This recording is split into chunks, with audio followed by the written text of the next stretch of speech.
लोग कहते हैं कि हमारे दुख का कारण अमुक व्यक्ति है। लोग कहते हैं कि दुख का कारण अमुक का स्वभाव है, दुख का कारण अमुक का बोलचाल है। लोग कहते हैं कि मेरे दुख का कारण पड़ोसी है।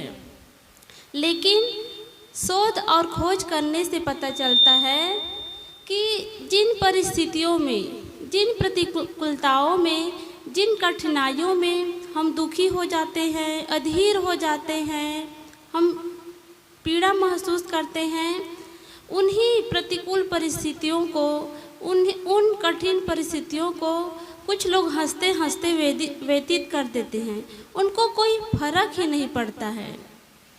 हम महापुरुषों के जीवन को देखें, उनके जीवन में कितनी कठिनाई आई, कितनी प्रतिकूलता आई, लेकिन उन प्रतिकूलताओं को ये महापुरुष हंसते हंसते व्यतीत कर दिए। महात्मा बुद्ध को आप लोग सभी लोग जानते हैं कि उनके जीवन में कितना दुख रहा। जब महात्मा बुद्ध भिक्षा के लिए गांव में जाते थे, गांव की गलियों में जाते थे, तो लोग उनको कटु कटु सुनाते थे, उनको उलाहना देते थे, उनको अपशब्द कहते थे। कोई कहते कि ये आलसी है, इसलिए कमाने से बच जाने के लिए ये साधु हो गए हैं। कोई कहते थे कि इनकी बीवी मर गई है, पत्नी मर गई होगी, इसलिए साधु हो गए हैं। इस प्रकार से तरह तरह की बातें उनको सुनाया करते थे। तो एक दिन की बात है कि महात्मा बुद्ध एक गांव में भिक्षा के लिए गए थे। भिक्षा वो मांग रहे थे, तो भिक्षा मांगते मांगते एक घर में गए, तो वहाँ भी भिक्षा के लिए आवाज़ लगाई।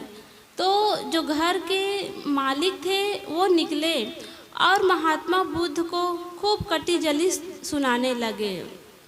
इतने में वहाँ बहुत सारे लोग इकट्ठे हो गए और लोग उनको साथ दे रहे थे और सभी लोग उनको एक स्वर में गलत ठहरा रहे थे, महात्मा बुद्ध को कटु कह रहे थे।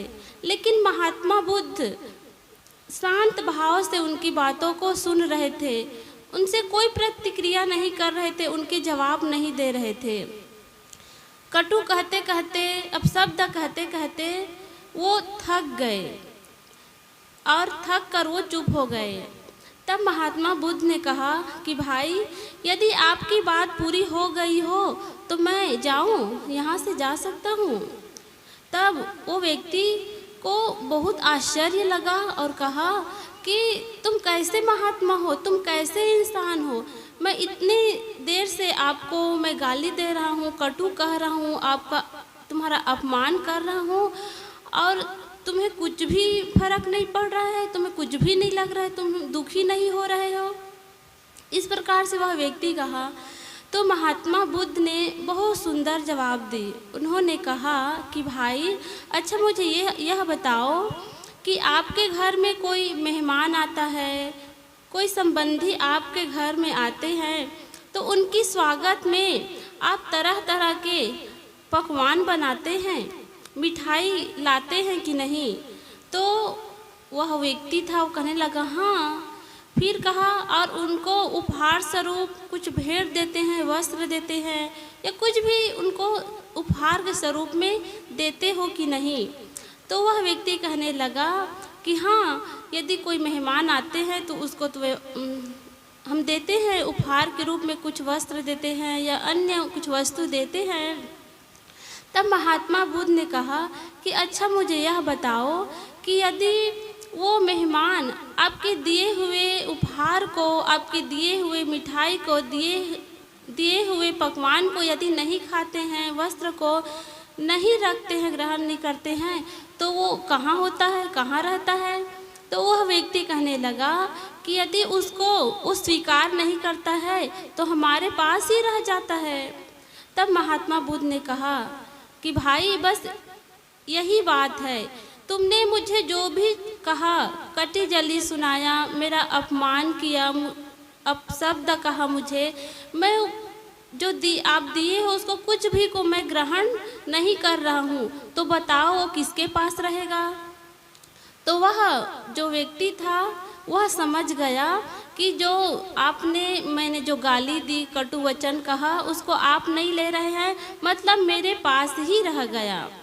और ऐसे समझकर वह व्यक्ति लज्जित हो जाता है। तो बस ऐसी ही बात है, हम दूसरे को दोष देते हैं, अपने दुख का कारण दूसरों को बताते हैं, लेकिन जब हम इस पर विचार करते हैं, खोज करते हैं, तो पता चलता है कि ये तो बहुत छोटी सी बात है। यदि हम अपने आप को संभाल लेते हैं, इस पर विचार करते हैं, तो हम दुखी नहीं होंगे।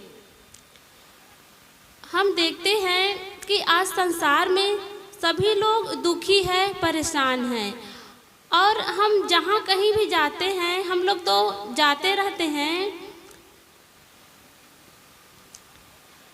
तो लोग जो है शिकायत करते हैं, हमसे अपनी बातें कहते हैं, दिल की बात कहते हैं कि मैं दुखी हूँ, परेशान हूँ।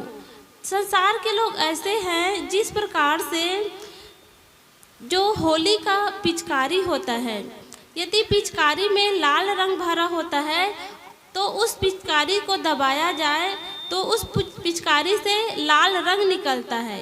यदि पिचकारी में हरा रंग भरा होता है तो पिचकारी को दबाने से हरा रंग निकलता है, और यदि पिचकारी में बैंगनी रंग भरा होता है तो पिचकारी को दबाने से बैंगनी रंग निकलता है। पिचकारी में जो रंग भरा होता है उसको दबाने से वही रंग निकलता है। बस ऐसे ही संसार के लोगों के अंदर दुख ही दुख है, दुख ही दुख है। उनको कोई हितैषी मिल जाता है, कोई मित्र मिल जाते हैं, कोई सज्जन मिल जाते हैं, या संत गुरुजन मिल जाते हैं, तो बस दुख की चर्चा, दुख की चर्चा। मनुष्य दुख में अधीर हो गया है। इससे बचने का कारण क्या है? तो सज्जनों, हमारे दुख का कारण है, हमारे दुख का कारण है हमारा मन, हमारा मलिन मन, हमारा अशांत मन, हमारा अज्ञान से भरा मन, यही हमारे दुख का कारण है। और यदि हमारा मन सही हो जाता है, निर्मल हो जाता है, पवित्र हो जाता है, तो जो हमारे अंदर जो दुख है, जो पीड़ा है, वह कम हो जाता है। कम ही क्या, पूरा समाप्ति हो जाता है। इसलिए हमें चाहिए कि हम अपने मन को देखें, अपने मन को संभालें, अपने मन को निर्मल और पवित्र करें, क्योंकि यह मन जो है अनादि कालों से विषयों में पड़ा हुआ है। ये हमेशा से गलत रास्ते में चलते आया है। अनादि काल से यह मन जो है ईर्ष्या में जलते आया है, क्रोध करते आया है, लोभ और मोह करते आया है। तो हमें चाहिए कि हम अपने मन को निर्मल और पवित्र करें। इसके लिए हमें साधना करना पड़ेगा, अभ्यास करना पड़ेगा। जिस प्रकार से कोई सर्कस दिखाने वाला होता है, तो सर्कस दिखाने वाला जो जानवर होता है, हाथी होता है, शेर होता है, भालू होता है या बंदर होता है, उसको सिखाया जाता है, उसको ट्रेनिंग दिया जाता है, तब कहीं जाकर वो सर्कस में खेल दिखाता है। जिससे बड़े बड़े लकड़ी के रोले होते हैं, उसको एक जगह से दूसरी जगह ले जाना होता है। तो इसके लिए पहले उस जानवरों को ट्रेनिंग देना होता है, सिखाना पड़ता है। बस ऐसे ही हमारा मन है। इस मन को ट्रेनिंग देने की ज़रूरत है। इस मन को अच्छे काम करने के लिए सिखाने की ज़रूरत है। यदि यह मन सीख जाता है, अच्छा काम करने लगता है, तो हमारा मन जो है हल्का फुल्का हो जाता है, निर्मल और पवित्र हो जाता है। इसलिए हमें चाहिए कि हम अपने मन को निर्मल और पवित्र करें। सद्गुरु कबीर साहब जी ने कहा है कि एक साधे सब साधिया, सब साधे एक जाए, जैसे सींचे मूल को फूले फले अघाए। यदि हम सब कुछ को साध लेते हैं, सब कुछ अच्छा कर लेते हैं, अच्छे से मकान बना लेते हैं, गाड़ी खरीद लेते हैं, ज़मीन खरीद लेते हैं, सब कुछ बढ़िया ही बढ़िया है, और यदि हमारा मन अपने बस में नहीं है, अपने कंट्रोल में नहीं है, मन हमारे कहे नहीं करता है, मन अपवित्र है, तो फिर सब कुछ हाथ से निकल जाता है, अर्थात जीवन में शांति नहीं रह जाती है। इसलिए हमें यदि जीवन में शांति लाना है, शांति चाहते हैं, सुख चाहते हैं, तो अपने मन को निर्मल और पवित्र करना होगा। तो मैं कह रही थी कि इन 3 दिनों में जितने भी आप लोगों ने ज्ञान की बातें सुनी हैं, ज्ञान की बातें जानी हैं, उस सब को अब जितने भी बातें ग्रहण किए हैं उनको अब जीने की आवश्यकता है, उसे आचरण करने की आवश्यकता है। तभी हम सुखी रह सकते हैं, तभी हमारे जीवन में शांति आ सकती है। बस इतना ही कहकर मैं अपनी वाणी को विराम देती हूँ।